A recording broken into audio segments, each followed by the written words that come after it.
This episode is sponsored by Smart Travel, a new podcast from NerdWallet. So we've all got them, haven't we? That one friend who always finds the best travel deals, who always picks the right cars for points, and who somehow ends up in first class while you're back in the middle seat in coach. Well, Smart Travel is like that friend, but in podcast form. They cover all things travel finance, like how to book busy season trips without that busy season sticker shock that we all hate, how to avoid paying for upgrades you won't use, and how travel advisors can snag secret perks you didn't even know how to ask for. How useful is all of that. So travel smarter and spend less with help from NerdWallet. Follow Smart Travel wherever you get your podcasts. Armchair-Explorer is a part of the Voyescape podcast network. Check out all of their shows from around the world at voyescape.com.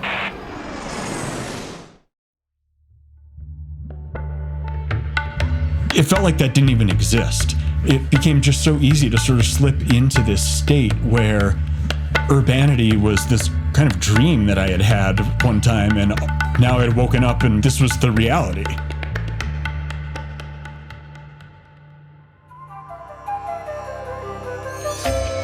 Today, we're going to step behind the veil of the forest and join a family of Van Gujjars, forest-dwelling nomadic peoples of northern India for their annual migration to their summer grazing lands in the Himalayas. This is a story about the changing of seasons, a vanishing way of life, and the connections we make with the land that sustains us. It's an incredible journey. Are you ready? Let's go. But first, welcome to Armchair Explorer, where the world's greatest adventurers tell their best stories from the road. My name's Aaron Miller. I'm a travel writer and your host. And I'm excited because today we're going to India. India is one of the maddest places I've ever been, and one of the first places I went backpacking. I checked out Goa, the tea country, did some bouldering up in Hampi, and drifted for 3 of literally the most blissful days of my life on a houseboat in Kerala. And it's also where I started travel writing. I kept a diary while I was there of little moments that happened along the way. And I loved it so much, I just kept doing it. And if you want to check out that diary, just kidding, you are never going to check out that diary. It's the first thing I ever wrote. And as Ernest Hemingway so eloquently said, the first draft of anything is shit. But don't let that stop you. Anyway, someone who's definitely not doing it for the first time and is definitely a very, very good writer is our guest, the author Michael Benanav. He's written several books, including the one about this adventure, which is called Himalaya Bound, and he's had his photographs featured in some of the world's most respected publications. You can find his work at michaelbenanav.com. You can also find the website dedicated to the story of today's episode at himalayabound.com. And if you like what you hear today, you're going to love reading the whole story. Get your hands on that book. And while you're at it, follow me on Instagram at armchair-explorer podcast, and the website is armchair-explorer.com. Come and hang out, sign up for the newsletter, and if you want any travel tips or inspiration about India or anywhere else, just drop me a line. But don't worry about that right now, because it's time to head into the forest. So the Van Gujjars, they are a tribe of nomadic water buffalo herders. And their entire world, both in a big picture and on a day-to-day basis, revolves entirely around the care and the well-being of their water buffaloes. They're what's known as forest-dwelling nomads. They never live in a town or a village. They're always living somewhere out in the wilderness, in the forest, in the mountains, which is where they graze their water buffaloes, but they don't own any of the land that they live on or graze on. Kind of what we would think of as like national forest or state forest, something like that. And really the rhythms of their lives hinge on the rhythms of the seasons and what nature can provide for them and for their herds.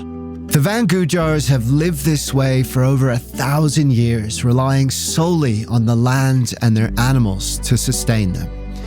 In the fall and winter months in the warmer Shivalik Hills, the Van Gujjars can find plenty of food for their buffaloes in the forest.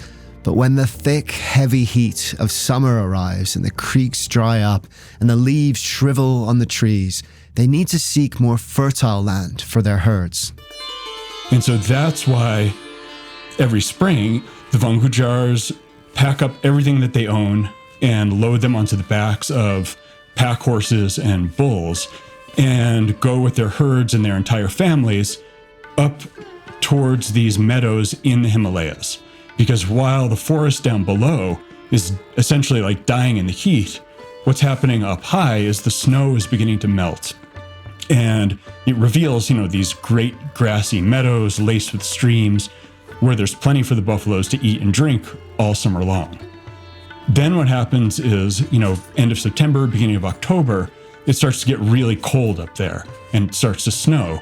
So then the Van Gujjars head back down from these high meadows to these lower jungles.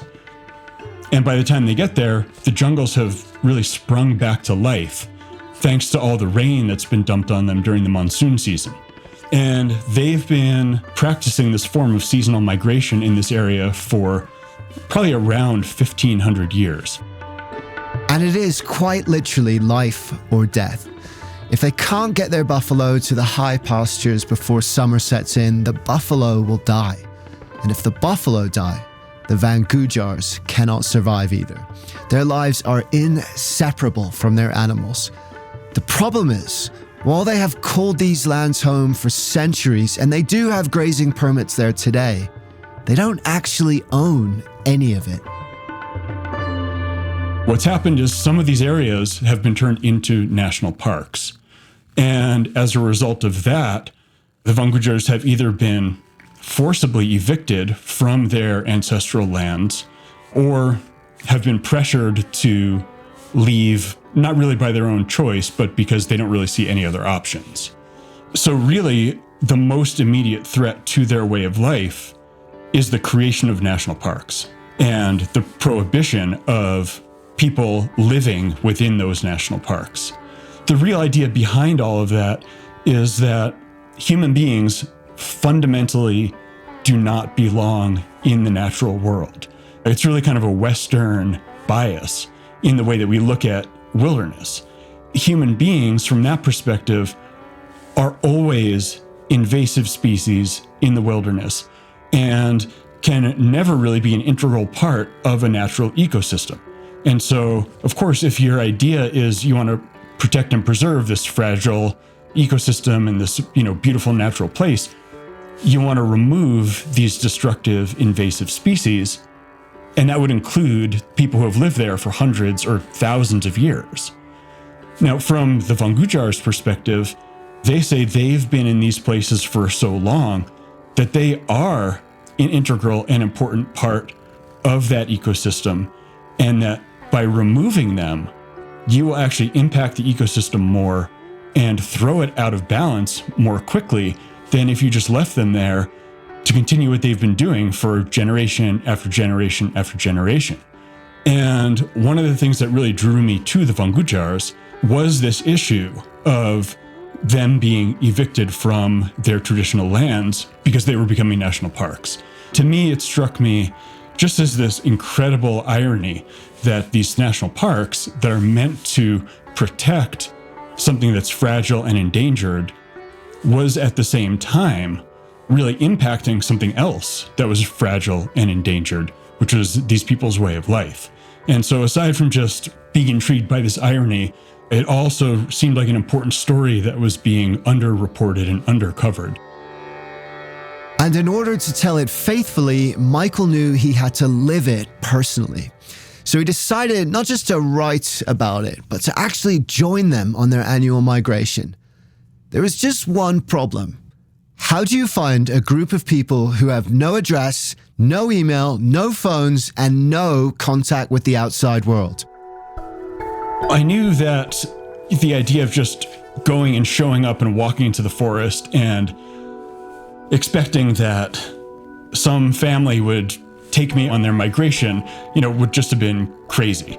So I reached out to a local organization based in the city of Dehradun that advocates for the Gujjars and does a lot of work with them. And the director of that NGO, whose name is Montu, he wrote back to me and said, yeah, come and I'll introduce you to a family and we'll take it from there. I had to take a bus from Dehradun to this little roadside village, and then from there find a ride in the back of like a pickup truck that was running along this road that ran kind of along the borderline between the hills and the plains.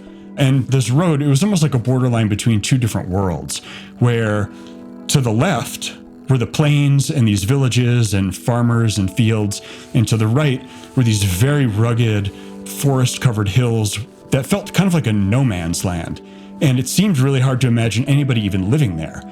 And then at some point, basically in the middle of nowhere, I got out of the back of this pickup truck, and there was somebody right there, like a field worker from that NGO, who met me. And then we walked up for a ways through these canyons to reach the place where this family's hut was.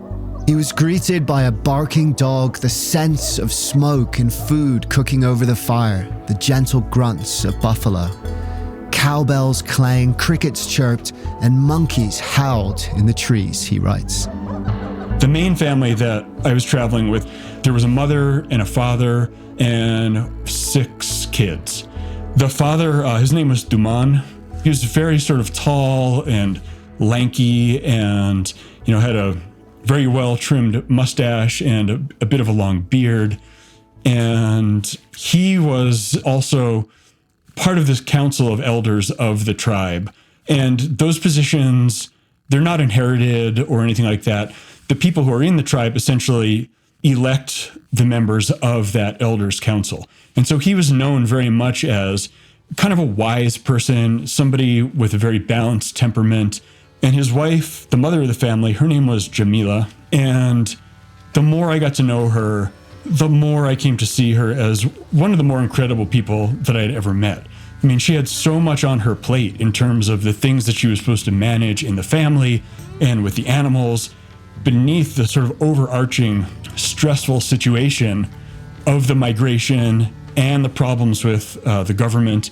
But at the same time, she never lost her ability to really be in the moment and smile and laugh and just have kind of a remarkably positive outlook, even if she was also very concerned about both the immediate situation and their future. And then there were the kids in the family, which ranged from age about 2 to early mid-20s. And, there was just kind of an immediate connection. Michael was also accompanied by a translator, but even without his help, his connection to the family was immediate and genuine. Sitting and enjoying his first meal with the family, potatoes and cauliflower he had brought as a gesture of goodwill, along with traditional fresh chapatis, he felt optimistic. Even getting to this point had seemed unlikely. And while he couldn't be sure what lay ahead, he was eager to begin, to step across that invisible border from his world into a world utterly different from the one in which he came. The Gujjars themselves say that they live behind the veil of the forest.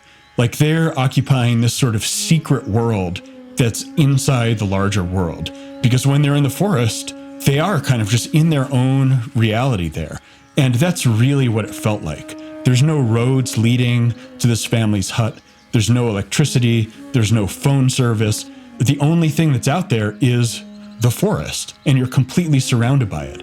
And even the hut in which they live was made of entirely of natural materials. Sticks and rocks and mud and a grass roof. And the hut itself had these big gaps for windows, but there was no glass in them. And it had this big doorway, but there was no door. So even inside the hut, you're still always in contact with the sounds and the smells and the breezes of the forest around you. I mean, what's remarkable is that in this place, we were probably something like 20 miles as a crow flies from the city of Dehradun, which is just this crowded metropolis of well over 1 million people. But it felt like that didn't even exist. It became just so easy to sort of slip into this state where urbanity was this kind of dream that I had had one time, and now I had woken up and this was the reality. But soon it was time to leave. The summer heat was coming, and if they didn't start the migration now, it might be too late. Duman began the morning of departure at 2 a.m. with prayers to Allah for a safe journey.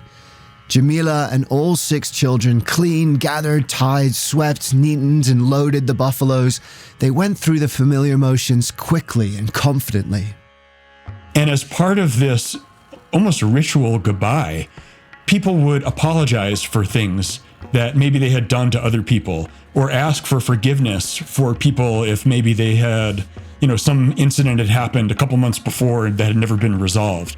And so in a way, it was a way of sending everybody off with a sense of closure and a sense of connection and a sense of good wishes and hope for the summer until they would meet again the following fall. The buffalo were ready too. Sometimes, one of the children told Michael, they tried to start the migration on their own even before the family is ready. So familiar and so well known is their journey. From their huts, they trekked for a day over a mountain pass and a highway, and then back into the forested mountains. For his part, Michael tried to help the family with their daily chores. He couldn't climb 50 feet up the trees in order to cut down leaves for the buffalo, as Van Gujjars of all ages did with ease. But he helped gather other food, fetch water, and of course, herd the buffalo, navigating them between fields of harvested wheat. Their entire livelihood is based on their water buffaloes. They never would eat their buffaloes. They would never even sell them for slaughter. They milk the buffaloes, and that is their main source of sustenance. Some of that they keep for themselves, which they'll drink or make chai out of or turn into butter or yogurt. And then whatever they don't personally need, then they'll sell. And they'll use the money they get from the buffalo milk to buy anything else that they need, maybe like rice or flour. But they don't just look at these buffaloes as resources. They think of them like family members. Every buffalo has a name. Every buffalo, they say, has a unique personality. And if a buffalo gets sick, a family will be racked with concern for it. And if a buffalo dies, the family will mourn for it and they'll bury it. Because they have such close relationships with these animals, for the Van Gujjars, it's just normal for them to drink milk directly out of buffalo's udder. And so there was, one time while we're camped, some of the kids in the family were encouraging me to drink directly out of the udder. And I was like, yeah, sure, I'll try. And they thought this was hilarious because I think they had a sense that this was not a typically American thing to do. And so first, I got down on my knees next to the udder, I gave it a squeeze, and nothing came out. And they just burst out laughing because, I think even more ridiculous to them than an American drinking buffalo milk was an American who couldn't even get milk to come out of a buffalo. So finally, one of them came and sat down and grabbed one of the teats and shot milk directly into my mouth. And, I stood up and pronounced that it was good. And so they all laughed and loved that. And that was another one of those bonding moments. Continuing on their journey, the group reached the banks of the Asan River, where they set up camp in the stubbled wheat fields. Duman and other elders decided they would stay there for about a week for 2 reasons. One was because the Van Gujjars, they have to time their ascent into the mountains based on what the conditions are going to be up in the high meadows. They can't get up to the meadows too early, or there won't be enough grass that's grown yet, or there may even still be snow. So they have to move at a pace, again, that's timed to the natural cycle of things. But also, one of the key things that was happening was that the Forest Department, even before the migration had begun, had declared that they were not going to let a whole bunch of Van Gujjars up into their summer meadows. Because, as we were saying, those meadows had become part of national parks. And my family was one of those families that was going to be blocked from going to their meadow.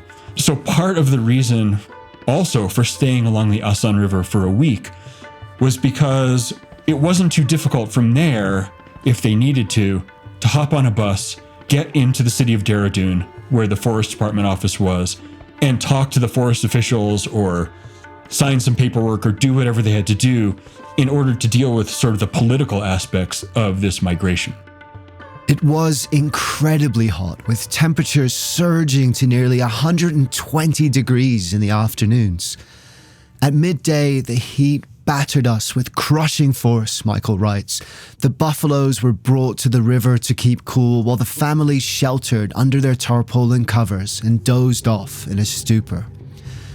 Michael's translator left for the relative comforts of the city. That was out of the question for Michael. He wanted to experience the whole migration, the joy, the beauty, discomfort, and hardship. All week, the family waited for updates that the Forest Service had changed their mind and that they would be allowed into their meadow in Govind National Park. But they heard nothing. Nevertheless, nature's clock was ticking. It was hot. They needed to keep moving. And the more they stayed still, the more their anxiety soared. So eventually, without the news they'd hoped for, they moved on to a new camp at the base of the Himalayan foothills, and they prayed for an answer. If they weren't allowed to access their meadows in the Himalayas, their buffalo would die. And it was at that time that a meeting was going to be held at Forest Department headquarters in Dehradun, which had really been set up by Mantu and his NGO to try to negotiate with the Forest Department to essentially open the gates of the park. And so Gujjars from many different places converged at the Forest Department office, and I went with them, and they were unsuccessful. There was not even any negotiating, like no give whatsoever on the part of the director. And so everybody was disappointed. And just before we were all about to leave, Mantu told me that the director wanted to just meet with me personally. And so I thought, okay, I'll go in, and it'd be nice to see who this guy is and maybe ask him some questions. And he kind of started haranguing me from the get-go. He wanted to know if I was with the press, and I said no. And he wanted to know what I was doing there. And I said, I'd been invited to come. And he, right off the bat, began accusing me of being a foreign political agitator, that I had no right to be there, and the fact that I was stirring up these Gujjars and causing trouble. I tried to point out to him that I couldn't actually stir up the Gujjars because I didn't speak their language, and there really was no way that I could even stir them up, but that point went unappreciated. He asked me if I had my passport. He wanted that, and I told him I didn't have it with me, even though I did. So I just decided it was time to leave. I got up, tried to leave the room, but there were about 7 or 8 other people in there, all dressed in different kinds of uniforms, and a couple of them physically grabbed me and forced me to sit back down in the chair. And the director called somebody, and it turned out to be a couple of policemen showed up, and they were taking me to jail, and I was being arrested as a foreign political agitator. At first, I refused to get into the car, but then this policeman had his rifle trained directly on me. So I decided I had actually better get in. And then we drove down to the police station, and I had no idea what was going to happen.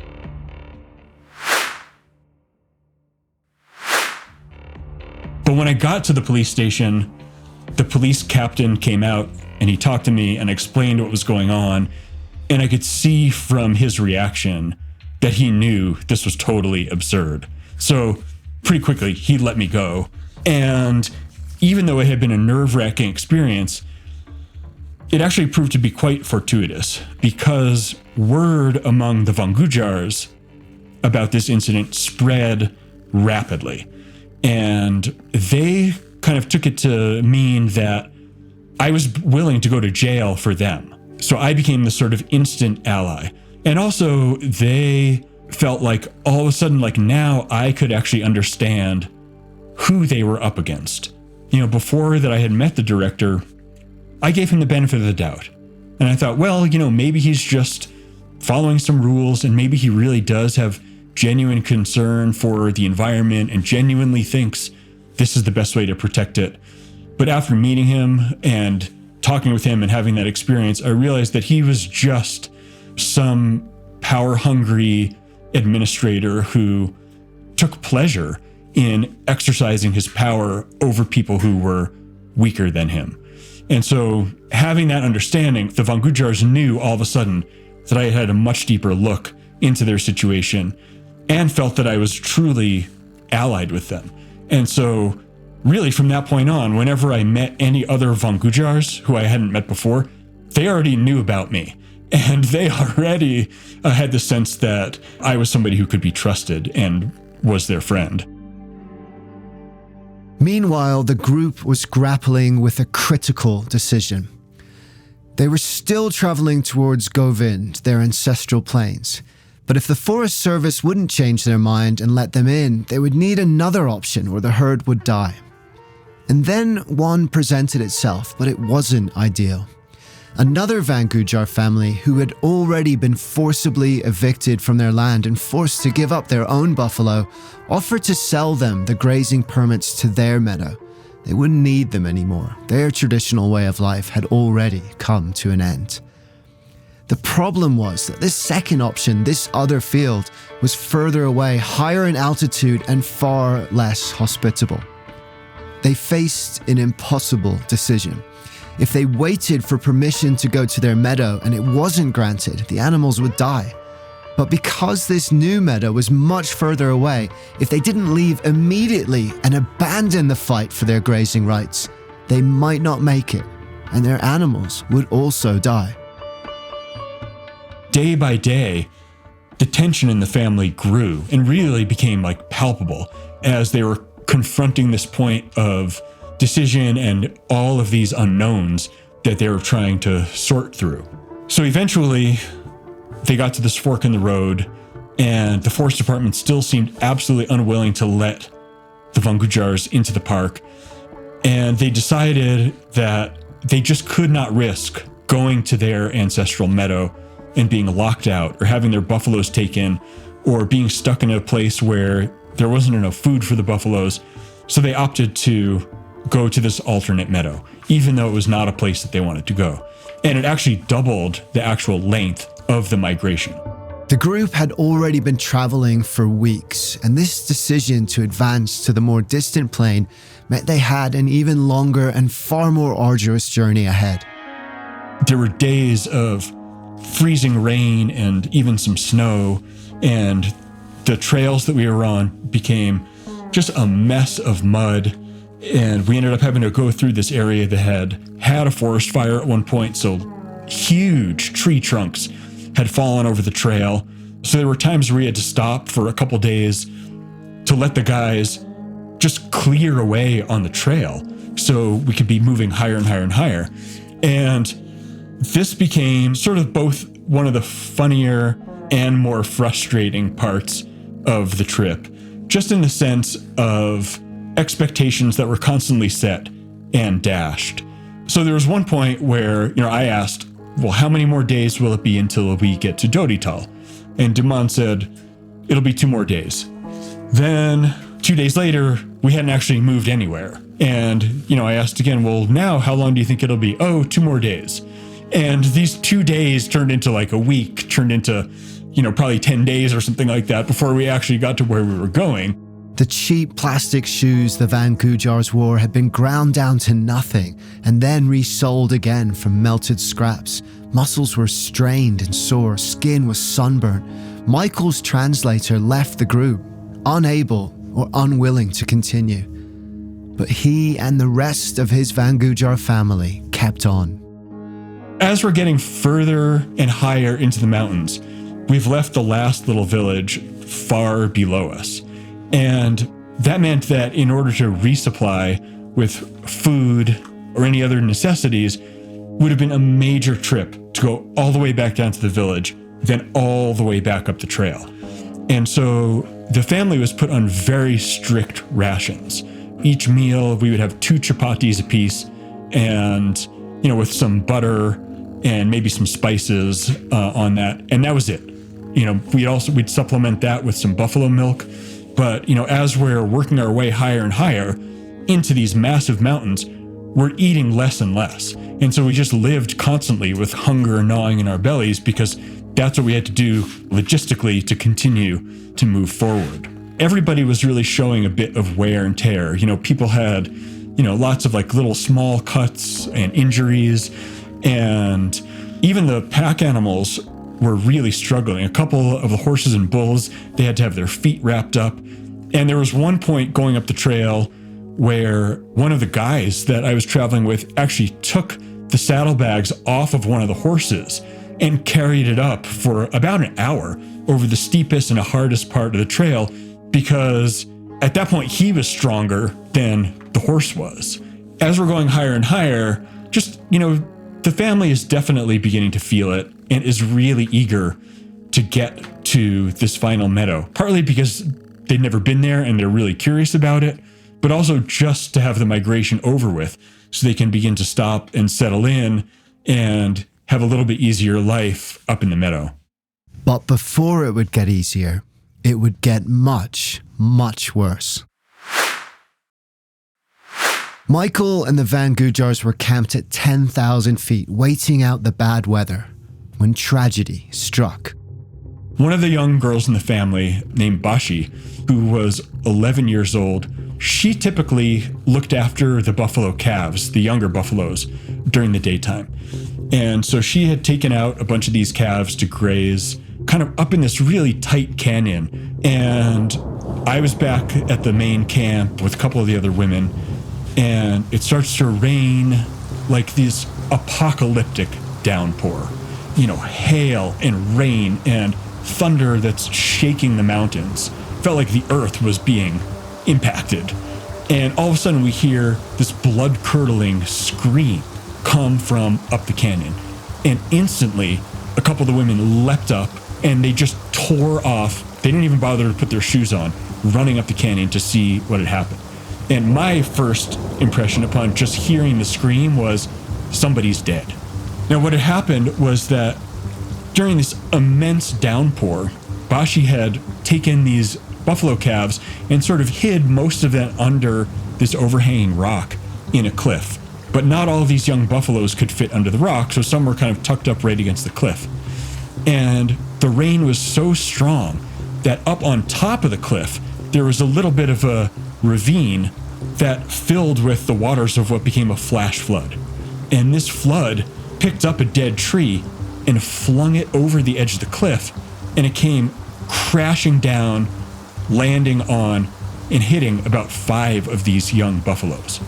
So she tore off down the canyon to try to find us. We were running up the canyon to find her. We got up to the situation, and it was pretty clear right away that 2 of these young buffaloes had just gotten scratched and were mostly okay. 2 of the other ones looked like they had some bruises. They couldn't tell if maybe there was internal injuries. And then this one calf was in by far the worst shape. The tree had come crashing down and landed right on one of its front legs. And there's an open compound fracture. The bone was fully exposed, and the bottom part of its leg was just kind of like dangling and flopping around like it was connected to the rest of the body by like a rubber band or something. It was really a bad situation. And everybody who was there was like, they were like freaking out. Everybody was weeping because this was such a huge tragedy. It was a scene that immediately showed in a visceral way what the buffalo meant to the Van Gujjars, and by extension, what their traditional way of life meant to them too, and the consequences of its loss. It was horrifying, and he had no idea what to do or how to help. The other thing that was obvious in looking at this situation was here you had a buffalo with a severed leg, and we still had to climb up a 3,000-foot Himalayan pass. I didn't know if they were just going to leave the buffalo there, or if they were somehow going to, had some humane way of euthanizing their animals, in this kind of a situation. So I was kind of waiting to see what was going to play out. And that night, Duman and his brother Yusuf and Roshni and Jamila, they all talked together about the situation. And they ended up deciding that they were going to try to save this buffalo. So the next day, a bunch of us went up to where the buffalo calf still was, kind of under this overhang, and essentially began to prepare for this wilderness veterinary medicine operation. They made a splint out of a few pieces of wood and some rope, and a few people laid down on this buffalo. This wasn't a baby. It was about a year old or so. So it wasn't tiny, but it also wasn't fully grown. So some people laid down on this buffalo, and someone pulled the leg straight, basically applying traction on the leg, and Duman got the bone back into place the way that it was supposed to be. And then they wrapped it up and splinted this thing. And it really was kind of like a miracle of wilderness veterinary medicine. The leg looked like it was in much better shape than before, but still, the buffalo couldn't walk. And we still had this 3,000-foot mountain pass to tackle. So I had no idea, again, what they were going to do. Ultimately, they decided that they had to leave the injured calf behind. If they didn't, they risked the safety of the entire herd. But it weighed heavy on their minds, and when they finally did reach the meadow 6 weeks after their journey had begun, there was no celebration. As Juman, Jamila, and the children began to establish camp, the tone was hushed with guilt and grief. And then Michael witnessed something incredible. I saw what their plan was, which was to head back down with a couple of long poles and create a litter and carry this young buffalo up and over this 3,000-foot pass to bring it to the camp. Even though this buffalo was young, it was still super heavy. We would kind of sub in and out, on the poles, so some people could carry while other people were resting.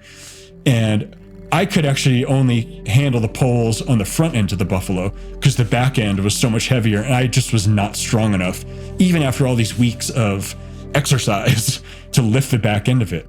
And the idea was that if they could just get the buffalo to camp, then it would have the whole summer for the leg to heal and hopefully be able to walk back down to the Shivalik Hills in the fall under its own power. And I had never seen anything like this in my life. It was so remarkable to see them carrying this animal over this pass, over the meadows with these huge, snow-covered Himalayan mountains in the background. And, they weren't doing this because this buffalo was worth so much money to them or was an investment. They were doing this because they love these animals and they would never leave one behind if there was any way to save it. I mean, in so many ways, that's kind of the fundamental essence of being a Van Gujjar. And I just happened to be able to see it happening. Michael captured photographs of this calf being carried up the mountain, and those images are unforgettable. Straining under the immense weight of the buffalo, the procession of men stands out starkly against a clear blue sky, the jagged, snowy caps of the Himalayas rising in the background. It too represented in a single static scene everything this story had come to mean. They had reached the end of their journey. All the buffalo and their family were safe for another turn of the season. This place is stunningly gorgeous. The meadow has these panoramic views that look out onto these high snow-covered Himalayan mountains and this valley with these streams pouring out of the glaciers and cliffs that have waterfalls coming down them. I mean, it would have been impossible to imagine a more beautiful place to spend the summer. And when we first got there was a sense of relief for sure. And the sense, okay, finally we have arrived and we can, at least sort of begin to relax in a certain way. But it was also a very mixed feeling because this was not their traditional meadow. This wasn't their ancestral home. They felt like they didn't really belong there. And as glad as they were to reach it, they were also really sad that they weren't at home. And because this meadow had not been used in several years, they had a lot of work to do in order to get it into shape to live. They had to rebuild one of the huts that was there. They had to build an entirely new hut from scratch. And so where normally they could go up to their meadow and they could just begin to live their lives. This required a whole bunch more work to start with. And also, they were looking at spending the summer in a place that was just much more remote and much more difficult than they were used to. So it was really a mixed bag of both relief and some trepidation as well. The group had traveled over 125 miles on foot over those 6 weeks and gained 11,000 feet in elevation. Their bright clothes were dusty from the road, and the marks of their journey, both physical and emotional, endured. Yet, as it always must, life continued. After another freezing night spent half sleeping in a smoky tent, morning broke sunny and clear, he writes. I had some chai, and as everyone went off to do whatever they needed to do, lead the buffaloes out to pasture, fetch water, work on the hut, I packed my bag for the last time. When people ask me about what was the most profound part of this whole thing, honestly, it was the relationship that I formed with the people in this family. I came to know them and to love them and to feel loved and accepted by them. And it was just a remarkable relationship, far beyond anything that I expected, that I was able to form with them. And, that still lives with me today. Michael has kept up with his Van Gujjar family in the years following their migration, visiting several times and keeping abreast of the developments with the Forest Service. And unfortunately, there has been no happy ending. Many more families have been evicted from their ancestral land and forced to give up their beloved buffalo. His own family suffered great losses, including the death of 2 of their children. And while they still keep buffalo, they no longer make the migration as a family. Juman must now do that alone. I was very fortunate to go on this migration when I went, because it was kind of just as things were really changing in terms of the migration and the pressure that the government was putting on families and these different shifts that would come in the following decade. So I was really able to get a glimpse of this very traditional way of life, kind of just at this transition point, at this inflection point of what was going to come next. And the other thing to point out is that different people, not just in the tribe, but even within the family, have different feelings and different thoughts and different opinions about everything that was happening when I was with them and everything that continues to happen. Jamila had just been adamant that she loved their way of life and would never sort of voluntarily give it up. But based on everything that was going on, at that time, she began to think, maybe it's better if we leave this way of life and settle in a village, because then they would have at least some sense of security.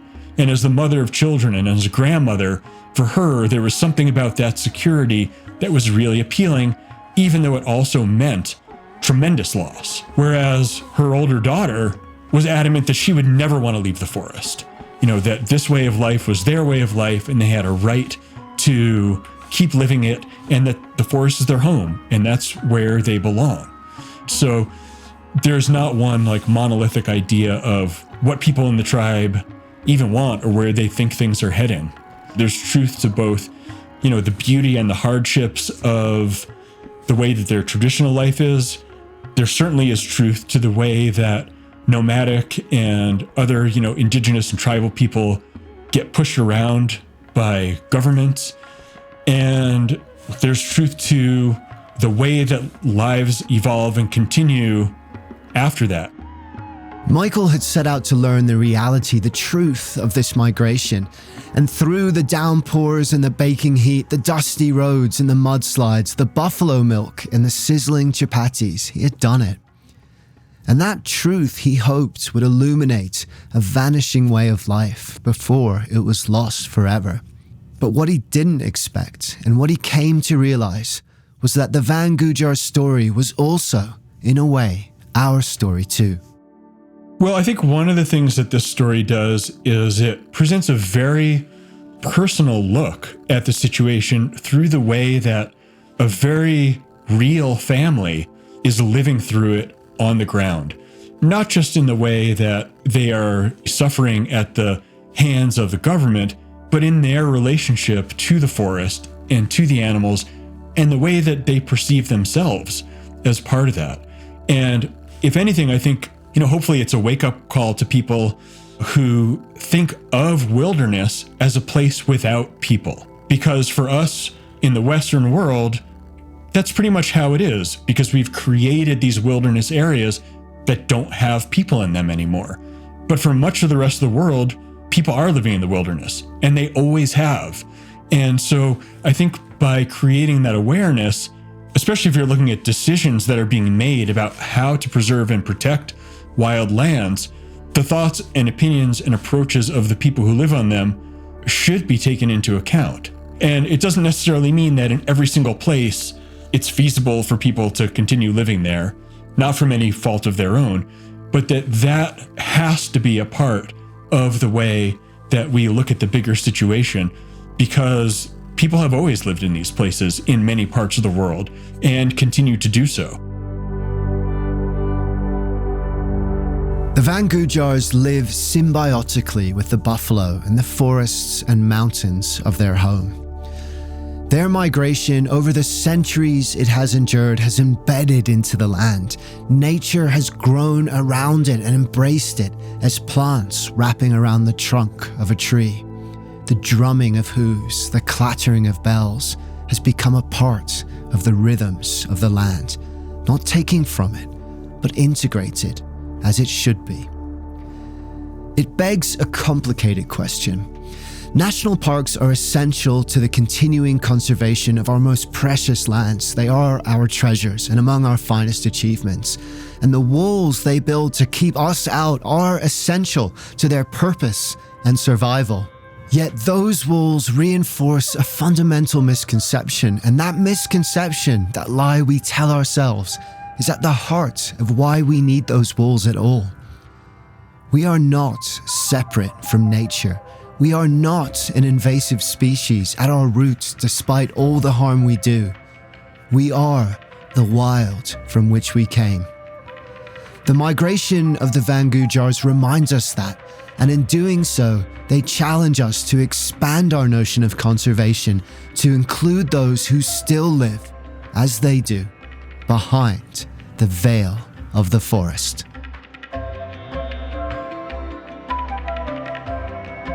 Thank you so much, Michael, for sharing your story and the story of the Van Gujjars with us. I highly recommend that you go and look at those photos Michael took on the trip. They're really stunning and moving, and you can find those on his website at michaelbenanav.com or at the website for his book, himalayabound.com. Also, if you enjoy the story, I encourage you to pick up a copy of the book. It has lots more stories and background, which we didn't have time to get into on today's episode. He also has lots more great books and adventures, so check those out too. You can also learn more about Sophia, the NGO doing work on behalf of the Van Gujjars, at sophia.org.in. We'll have all those links in the show notes. So thank you so much for listening, and don't forget, if you can, share this show with your friends. If you enjoy it, spreading the word to just one person is the best thing you can do. So connect with us on Instagram at armchair-explorer podcast and follow us on your favorite podcast platform. It takes just a moment. It means you won't miss a single episode. We've got lots of great ones coming up, including one of my travel writing heroes, Peter Iyer, who will be telling us his best story from the road in a couple of weeks. Don't miss that one. And don't forget to visit aptpodcaststudios.com for more on their other shows as well. So until next time, have a peek behind that veil of the forest, wherever yours lie. You never know what you might find, because the more we look for wonder in the world, the more the wonder of the world becomes a part of who we are. Dare to be truly alive. This episode was produced by Armchair Productions. Find our other shows at armchair-productions.com. Armchair-Explorer is part of APT Podcast Studios. Jenny Allison did the guest booking and wrote the episode along with me, and Charles Tyree did the audio editing and sound design. Our theme music was written by the artist Sweet Chap. I'm Aaron Miller. Thanks for listening. I'll see you next time. travel doesn't always go to plan, and that's where the best stories live. Welcome to the Winging It Travel podcast, where you don't just hear about travel, you feel it. I'm James Hammond, and I'm podcasting my own journeys from the road, sharing immersive soundscape episodes that drop you right into the moment, from busy streets to remote mountains. Along the way, I sit down with local people and fellow travelers to tell honest stories about life, culture, and chase an adventure beyond the routine. No filters, no fake perfection, just stories to tell, tips to share, and experiences to inspire. Search Winging It Travel Podcast on any podcast app, and let's wing it. Hi, I'm Mike Siegel, and man, oh man, do I love talking about travel. You think I'd get enough of it touring the world as a stand-up comedian, or just going off on my own personal adventures around the world? No, when I get home, I still have to talk about it. That's how much I love travel. So every week I sit down with a friend, a travel expert, influencer, expat, or anyone from any walk of life who shares my passion for travel. So if you want to hear a fun, casual, off-the-cuff chat about travel from people who love it, listen to the Travel Tales podcast with me, Mike Siegel, wherever you get your podcasts.